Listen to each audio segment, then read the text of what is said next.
Muito obrigado a todo mundo que está aqui de novo, muito obrigado pelo interesse. Então hoje eu queria falar um pouquinho sobre a astronomia, tá, um quadro geral, desde a astronomia mais antiga até um pouco da contemporânea. Então, como são muitos tópicos, eu não vou me aprofundar muito em todos eles. Vai ter uns que eu vou falar um pouco mais e outros um pouco menos. Mas então, começando. Primeiro, a gente não tem como falar de astronomia sem falar um pouco do método científico. O que vem a ser um método científico? É o método com o qual as teorias científicas se desenvolvem. Então, na ciência, praticamente tudo começa com a observação. Então, você observa o fenômeno, você analisa, faz perguntas e levanta hipóteses que tentam explicar esse fenômeno que você observou.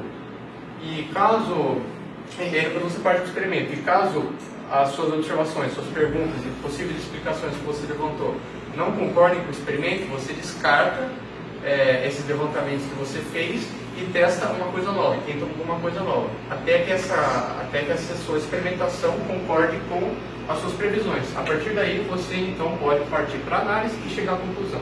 Então, se não concordar com o experimento, você descarta. Suas hipóteses levantadas têm que concordar sempre com a experimentação. E, então, esse é o método científico, que em 400 anos acabou com a crença de que a Terra era plana e levou o homem até a Lua. Lua? O quão poderoso o método científico é. Não, mas tem que falar astronomia da ciência. Bom, então o significado da astronomia, né, em grego significa lei das estrelas. E, bom, no começo, nos primórdios, né, quando os ancestrais da humanidade se tornaram livres, então eles podiam olhar para o céu e analisar os fenômenos que aconteciam no céu. Eles não tinham mais a visão focada no chão. Então eles poderiam olhar para o céu e se maravilhar e se perguntar o que estava acontecendo. Nos primórdios, todos os fenômenos astronômicos eram geralmente associados a méritos religiosos. E aí também as civilizações um pouco posteriores, né, como os gregos,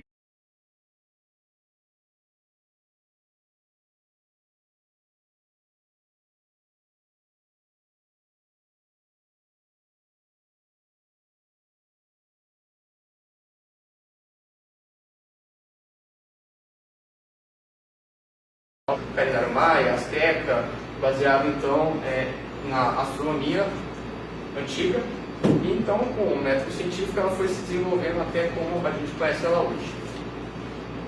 Bom, aí a gente começa a falar um pouco dos modelos astronômicos, que primeiro era um modelo geocêntrico, que tinha a Terra como o centro do universo.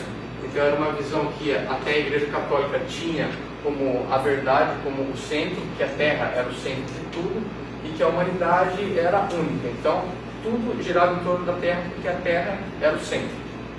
Mas aí depois, Nicolau Copérnico, né, ele veio a propor um modelo heliocêntrico, que tinha como o Sol o centro, e a Terra, como os outros planetas, orbitavam o Sol. Então, a Terra não era o centro do universo, tanto literalmente quanto ideologicamente, porque a gente não era o centro do universo, a humanidade não era o centro do universo. A gente era apenas uma parte ínfima. Então, o Copérnico propôs essa primeira ideia, né, no primeiro momento, e a Igreja Católica refutou ele. E aí depois veio um cara chamado Giordano Bruno, na Itália, e ele acreditava nessa ideia do Copérnico, que a Terra não era o centro do universo. A Igreja Católica perseguiu ele e ele foi morto pela Inquisição. Aí, Copérnico. E depois a gente tem também o Kepler, né, que foi quem seguiu ele, tá aí o Kepler. E o Kepler, ele é famoso por ter suas 3 leis. Ele formulou as 3 leis de Kepler. O que são as 3 leis de Kepler? Bom, a primeira lei de Kepler é conhecida como a lei das órbitas, dos elipses. Então, o que ele falou na primeira lei dele? Na primeira lei, ele fala que os planetas descreviam uma órbita elíptica, não uma órbita circular. Então, e ele agregou uma certa excentricidade, que ele fala, quanto maior fosse a excentricidade da órbita, mais distante de uma circunferência ela é. Então, ele descreveu que os planetas não descreviam órbitas circulares, mas sim elípticas. A segunda lei de Kepler é a lei das áreas, que ele falou que se a gente tivesse, por exemplo, o Sol aqui, e segmentos que ligassem o Sol à órbita, que o Sol é um dos focos.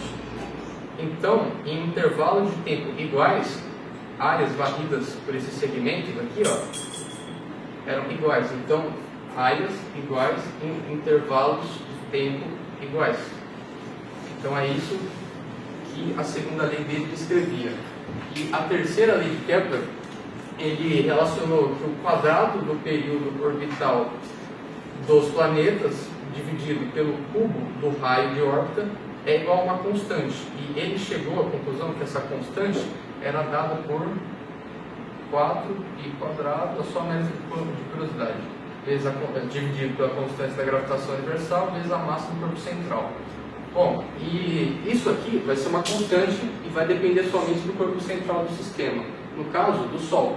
Então a única coisa que vai mudar vai ser o Sol. Então para todos os planetas do sistema solar isso aqui é válido, vai dar o mesmo valor. Só vai mudar se a gente mudasse o corpo central. Então isso aqui é o mesmo valor para a Terra, para Júpiter, para Saturno e por aí vai. Só o que muda vai ser o corpo central, que vai mudar isso. Aí a gente tem, lógico, o Galileu Galilei, né? Que ele aperfeiçoou o telescópio e associou a ele o sentido da astronomia, tá? Então ele mirou, foi o primeiro a mirar e fazer o uso do telescópio para visualizar as estrelas, os astros, e aí ele demonstrou para o mundo que na verdade aquela visão de Copérnico era certa e que a Igreja Católica estava equivocada, considerar a Terra como centro de tudo. Então foi cientista de suma importância. E aí, lógico, a gente tem o Newton também, foi uma das maiores mentes de todas. Ele desenvolveu o cálculo matemático junto com Leibniz, o cálculo diferencial primeiramente, né? A lei da gravitação, as 3 leis da dinâmica, que é muito discutida, e entre outros atributos. E aí a gente entra agora na parte, digamos, mais interessante, que é a astronomia moderna. Bom, antes da gente falar de astronomia moderna, é legal a gente discutir um pouco da perspectiva cósmica, o que vem a ser a nossa visão em relação a gente com o universo, quão pequeno a gente é. Então, para a gente falar disso, é bom a gente discutir o nosso endereço cósmico, qual é o nosso lugar no universo.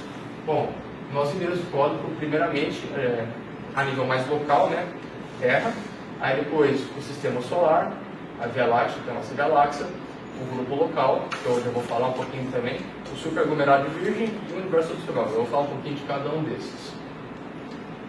Bom, primeiro que a Terra, não tem muito o que falar. O Sistema Solar, ele é definido, os limites do Sistema Solar é definido por uma região esférica chamada de nuvem de Oort.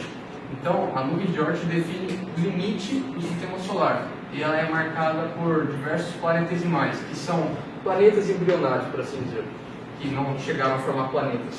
São planetas em estado embrionário. Então, essa nuvem de Oort, ela delimita o Sistema Solar, ela delimita a influência gravitacional que o Sol exerce. Então, a partir de fora dessas fronteiras, deixa de ser o Sistema Solar. Aí a gente tem a Via Láctea, né, a nossa galáxia, que é uma espiral de 4 braços. O grupo local, o que é o grupo local? O grupo local é um aglomerado, um pequeno aglomerado de galáxias, tá? Composto por mais de 50 galáxias, contendo a nossa Via Láctea. E, bom, a maior parte dessas galáxias são galáxias chamadas de galáxias satélite. O que são essas galáxias satélites? São galáxias menores, tá? De destaque tão grande quanto a nossa, que é um pouco maior, a gente tem a Andrômeda. Então a Via Láctea e a Andrômeda compõem as duas principais galáxias desse grupo local, que é um grupo que engloba mais ou menos mais de 50 galáxias. E aí a gente tem o superaglomerado de Virgem, que é um conjunto no qual o grupo local está contido. Então é um conjunto aglomerado de diversas galáxias. E aí a gente tem o universo observável. O que é o universo observável? Bom, também é uma região esférica e uma coisa interessante de se discutir é que o universo observável ele não tem um ponto de centro absoluto. No nosso caso, a gente define o universo observável, como vocês podem ver aqui, a Terra está aqui no centro, e o que vai acontecer?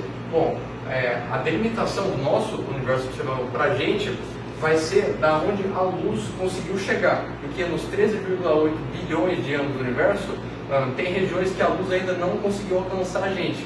Então, essa delimitação do nosso universo observável em relação a gente vai ser onde a luz conseguiu chegar. Porque com a velocidade infinita, a luz vai percorrer uma distância em um certo tempo. Então vai ter regiões que a luz ainda não chegou para a gente.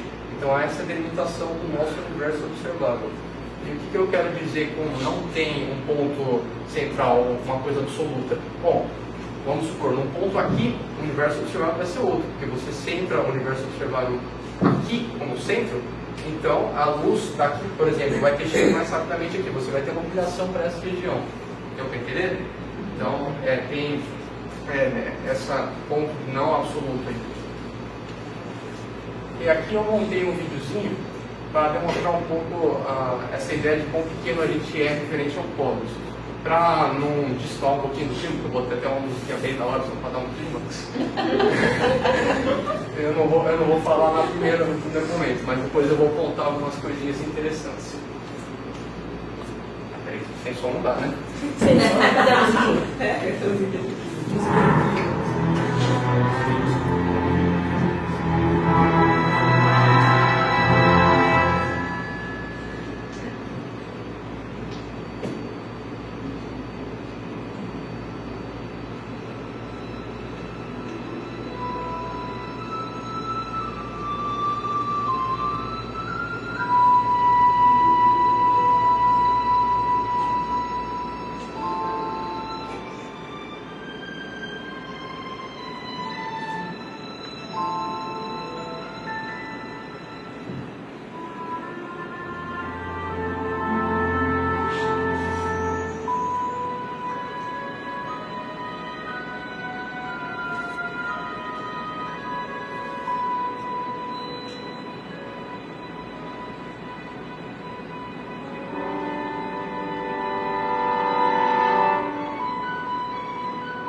Bom, primeiramente aqui a Terra, a gente vai afastando. Aqui nesse momento a gente já está 200 vezes a velocidade da luz. E aí a velocidade que vai aumentando progressivamente. Então aqui a gente sai do sistema solar e aqui cada pontinho que você está vendo aqui é uma estrela. Tá? A gente está dentro da Via Láctea. Aqui é a poeira, tá? Contida na Via Láctea, a mancha de poeira. E aí conforme a gente vai afastando cada vez mais, a gente sai da Via Láctea. Nesse ponto aqui, nessa escala, para dizer, cada pontinho que vocês estão vendo aqui não é mais uma estrela, é uma galáxia inteira com mais bilhões e até bilhões de estrelas. Então, conforme a gente vai afastando, a nossa galáxia vira só mais um pontinho. Então, isso dá uma noção de ideia de como pequeno a gente é. Aí também tem a ideia do calendário cósmico, que foi introduzida no documentário de 1980 do Carl Sagan, e depois foi refeita, né, em computação gráfica a reformulação da série do documentário Cosmos, com o Neil deGrasse Tyson, em 2014. Eu vou passar, eu legendei a do Neil deGrasse Tyson, a versão mais nova. E o que é esse calendário cósmico? Ele essencialmente comprime toda a história do universo em um ano. Então, cada mês tem mais ou menos, cada mês representa mais ou menos 1 bilhão de anos na história do universo. Eu vou passar aqui então. Essa aqui é a do Carl Sagan, eu não vou passar porque senão demora um pouquinho demais. The cosmic calendar begins on January 1st with the birth of our universe. It contains everything that's happened since then, up to now, which on this calendar is midnight, December 31st. On this scale, every month represents about 1 billion years. Every day represents nearly 40 million years. Let's go back as far as we can, to the very first moment of the universe. January 1st, the Big Bang.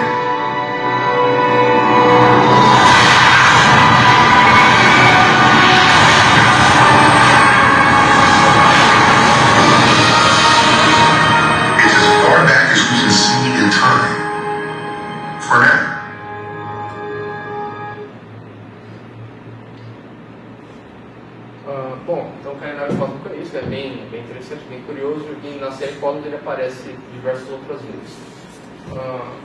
Bom, a gente também tem a composição do universo, eu ilustrei esse gráfico aqui, e apesar de não parecer, toda a matéria como a gente conhece, estrelas, planetas e afins, toda a matéria como a gente conhece, da forma que a gente conhece, que compõe a nossa galáxia, que a gente está acostumado, representa aproximadamente só 5% de toda a matéria do universo. Então, todos os átomos que a gente estuda na química, física e afins, a ciência representam só 5% da matéria do universo.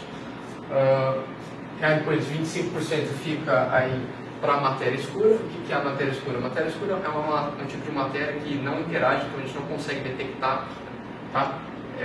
Mas a gente tem a noção que ela existe por causa da influência gravitacional que ela exerce. Então 25% é composto por matéria escura, a gente não consegue realizar observações diretas. E também depois a gente tem 70%, a maior parte, atribuída à energia escura. A energia escura vai ser a energia que contribui para a expansão do universo. Então 70% da composição do universo fica atribuído para a energia escura, que é o que vai possibilitar a grande expansão do universo.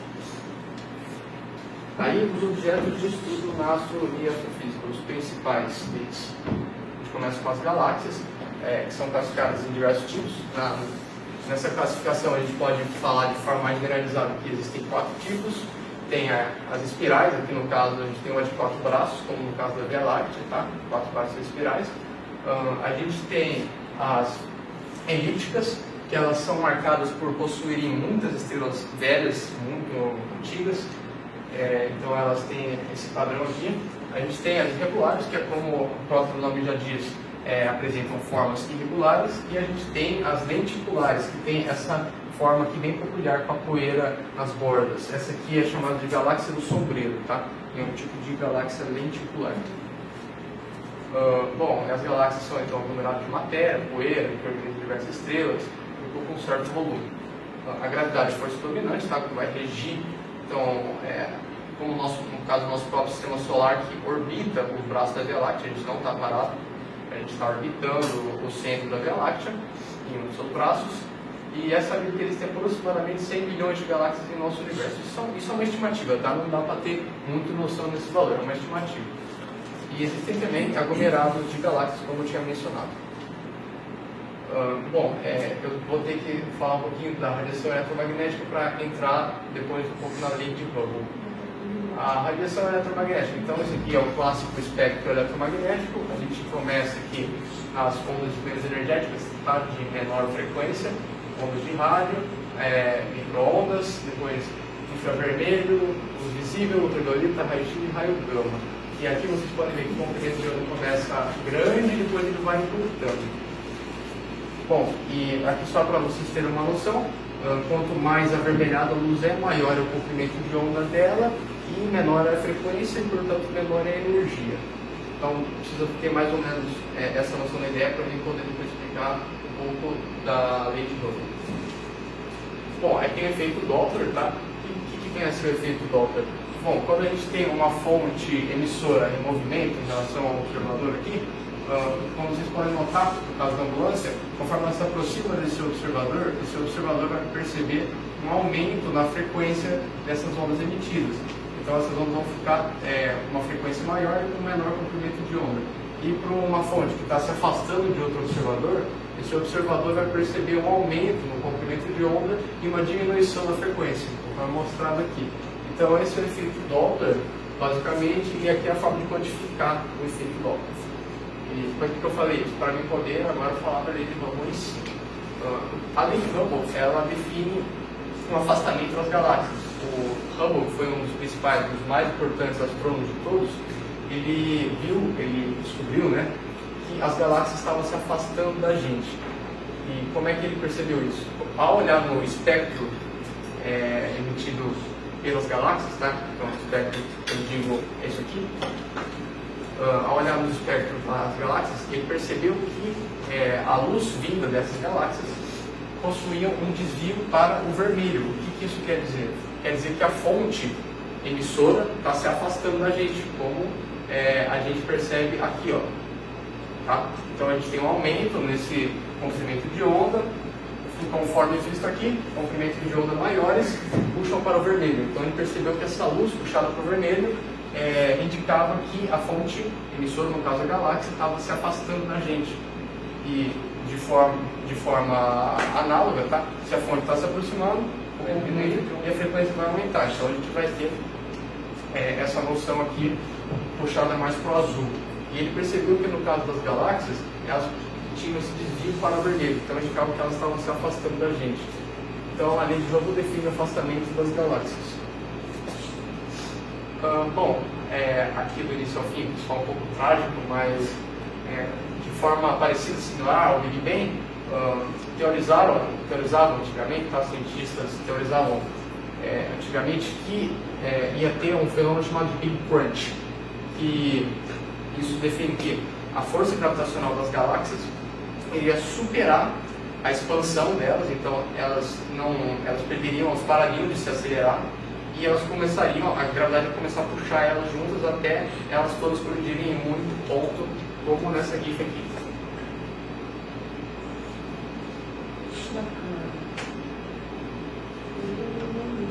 Então a gravidade ia superar a expansão, mas isso já foi visto como errôneo, tá? Isso não vai acontecer. A gravidade não vai ser suficiente para causar esse desastre. As galáxias vão continuar a se afastar umas das outras. Bom, e aí a gente também fala um pouco do Big Bang, né? Que o Big Bang é o ponto inicial, que toda a matéria do universo estava concentrada nesse ponto infinitamente pequeno.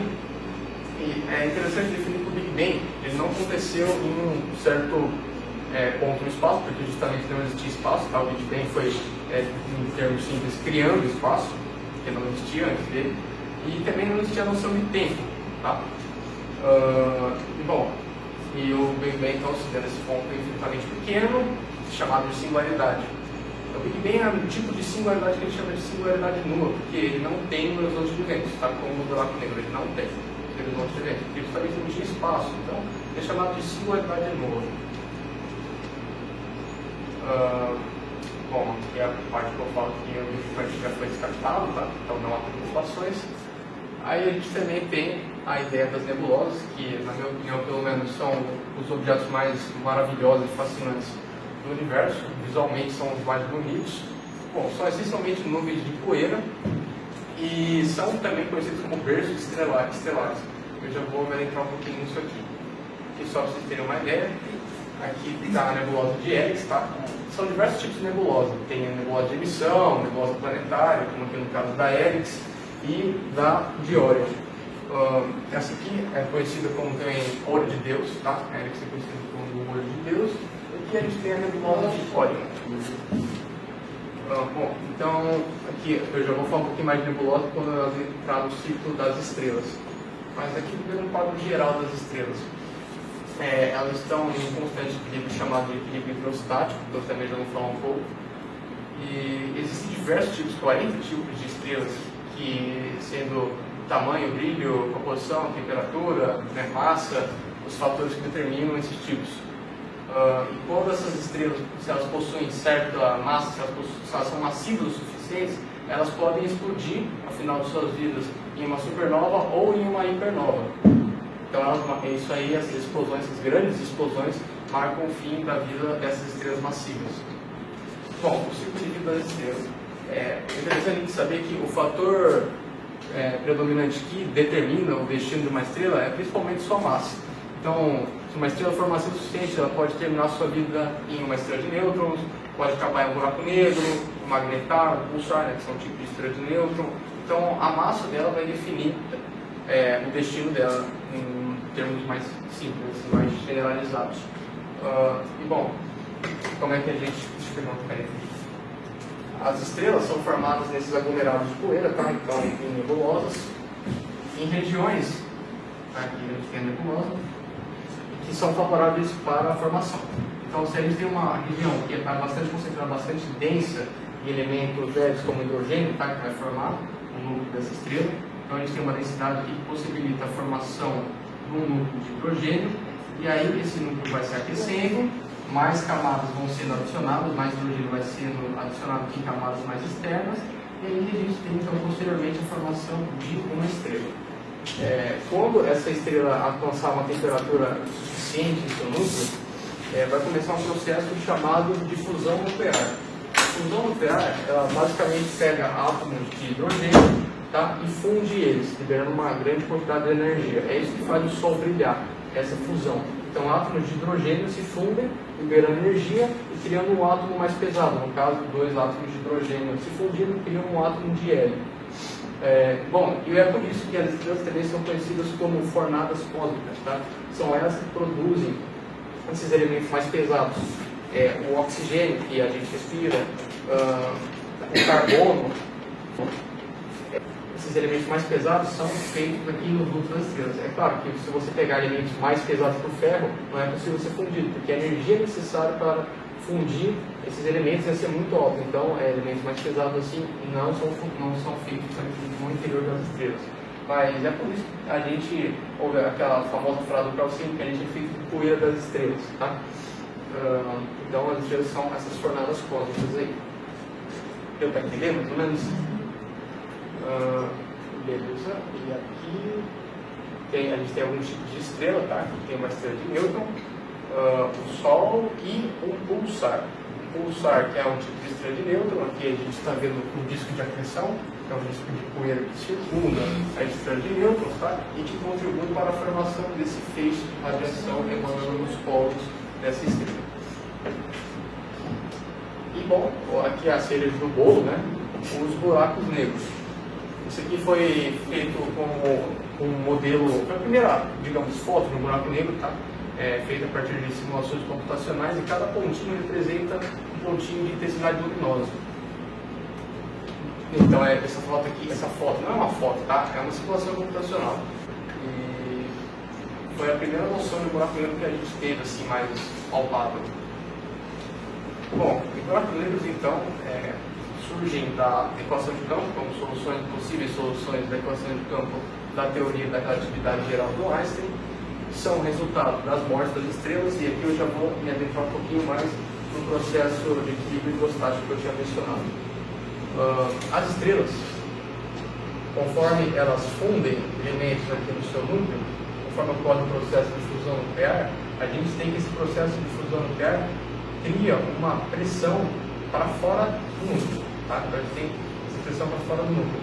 Mas, devido à imensa gravidade da estrela, tá? Porque ela é muito massiva, a força gravitacional também é muito grande. Mas então, como a gente tem a força gravitacional puxando para dentro da estrela e a fusão nuclear criando uma pressão para fora, a gente tem esse equilíbrio chamado de equilíbrio hidrostático. Então é por isso que uma estrela não implode. Tá? Mas quando a estrela encerra o processo de fusão nuclear em seu núcleo, a gente tem que essa pressão externa que deixa de existir. E já que a gente não tem mais essa pressão externa, a gente só tem a força da gravidade que vai colapsar essa estrela. Então essa estrela vai colapsar, se conduzindo cada vez mais em uma região cada vez menor. E se uma estrela possui massa suficiente, que é em torno de 20 e poucos massas solares, ela se comprime tanto no espaço que forma um buraco negro. Então é assim, essencialmente, buracos negros são formados. Bom, o que mais que a gente pode falar? Diversos cientistas trabalharam com os buracos negros. Tá? A gente teve aí Carl Schwarzschild, que trabalhou bastante, o Dr. Hawking, que deu méritos aí da mecânica quântica, que ele veio explicar a radiação Hawking, eu já vou também falar um pouquinho. E, bom, a gente também já sabe que nada, uma vez passada a fronteira do horizonte de eventos, tá? Que é a região como se fosse a casca do buraco negro. Aqui vamos supor que é o buraco negro, aqui é a singularidade, aqui é essencialmente o que é o buraco negro. E aqui o horizonte de eventos é como se fosse a crosta que está encobrindo a singularidade. Essa crosta aqui é essencialmente uma região a uma distância x do horizonte de eventos. Tá? Isso aqui não é uma superfície, você não pode relar nela, não é uma superfície física. É só uma região que está a uma distância x do horizonte de eventos. Tá? E essa distância do horizonte de eventos até a singularidade foi definida pelo astrônomo Carl Schwarzschild como raio Schwarzschild. Eu não sei falar alemão, então não sei se a pronúncia está certa. Como eu já tinha falado um pouco na palestra do Einstein, isso aqui pode ser mensurado de uma forma relativamente simples, tá? Só no método de curiosidade. como 2 vezes o raio de partícula, então essa distância aqui, como 2 vezes a constante de gravitação universal, vezes a massa do buraco negro, dividido pela velocidade da luz ao quadrado. Então é simplesmente isso. E lógico, como os buracos negros são conhecidos como devoradores cósmicos, tá? Eles podem consumir estrelas vizinhas de modo a formar aqueles discos de acreções, como visto no filme Interestelar. São aquelas regiões de poeira, tá? Que ficam orbitando o buraco negro. Então fica aquela coisa maravilhosamente maravilhosa, mais ou menos assim.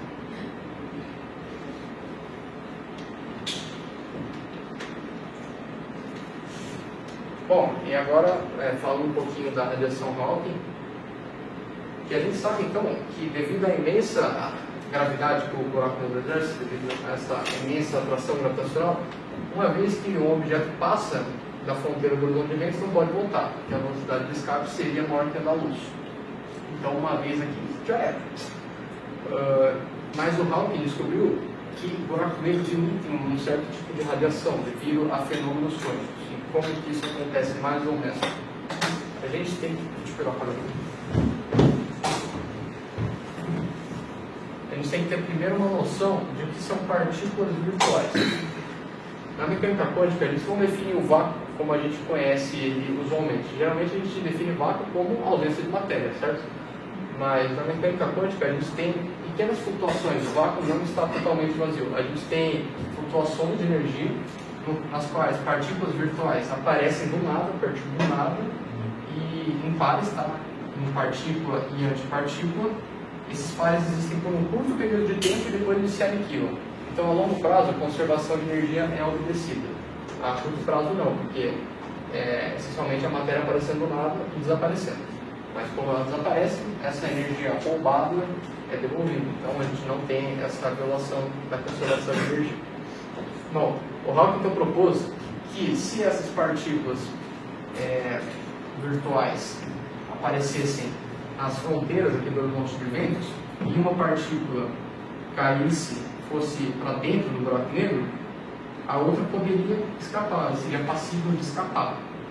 E já que elas não vão mais se aniquilar, né, como que você então tem uma partícula, um monte de partículas sendo criada do nada, a partir do nada, e fica por isso mesmo? Isso não pode, tá? Isso vai de contra as leis. Como essa partícula aqui agora é uma partícula real, ela está livre para vazar e seguir a vida feliz, como que a gente vai ter essa evolução dessa energia, tá? Em termos mais simples? Bom, isso vem às custas da massa do buraco negro. Essa partícula que foi consumida pelo buraco negro vai ter um tipo de energia negativa, tá? Isso vai diminuindo gradualmente a massa do buraco negro. Então, o buraco negro vai perdendo massa, tá? Isso acontece numa taxa muito, muito, muito pequena. Então, ao longo de bilhões e bilhões de anos, um buraco negro pode vir a evaporar, tá? Que a gente fala. Mas, como isso demora muito tempo, isso não pode ser observado, tá? Um processo de bilhões de anos. Buracos negros pequenos, que muitos astrônomos procuram esses buracos negros, eles sim podem acabar sofrendo os efeitos da radiação Hawking até desaparecerem totalmente. E o que mais que a radiação Hawking implica? Ela implica num famoso paradoxo chamado de paradoxo da informação. O que acontece? Quando você, por exemplo, vamos supor que um astronauta caísse no buraco negro, ele tivesse o azar de cair no buraco negro, o que ia acontecer com a informação desse astronauta? Tá? Ia sumir. Tá? A gente não ia saber o que aconteceu com esse astronauta, a informação dele ia ser totalmente perdida. E conforme esse buraco negro é irradiado, tá? Vamos supor que ele evapora completamente. O que aconteceu com a informação do astronauta? Desapareceu. Isso não pode. Isso é um dos pilares da mecânica quântica, que define que a informação não pode ser perdida. E, essencialmente, essa informação seria perdida. Então, esse é um dos principais paradoxos, tá? Você vai ter essa radiação acontecendo até um ponto que você tem o buraco negro evaporando. Então, o que aconteceu com a informação desse astronauta? Sumiu. Então, isso criou um famoso paradoxo que o Hawking trabalhou até o final de sua vida, tá? Ele propôs que essa informação seria instalada numa superfície, que no caso da superfície do horizonte de eventos, tá? É uma teoria conhecida como teoria holográfica. Então ele vinha trabalhando nisso aí, mas ele veio a falecer. Mas então essa ideia, aquele paradoxo, eu queria mais ou menos, ele é bem abstrato, mas eu queria mais ou menos. Bom, então é mais ou menos isso que eu queria passar. E aqui tem a frasezinha final do Hawking, que também era bastante lembrado por ela: lembre-se de olhar para o alto, para as estrelas, e não para baixo, para os seus pés. É isso aí, pessoal.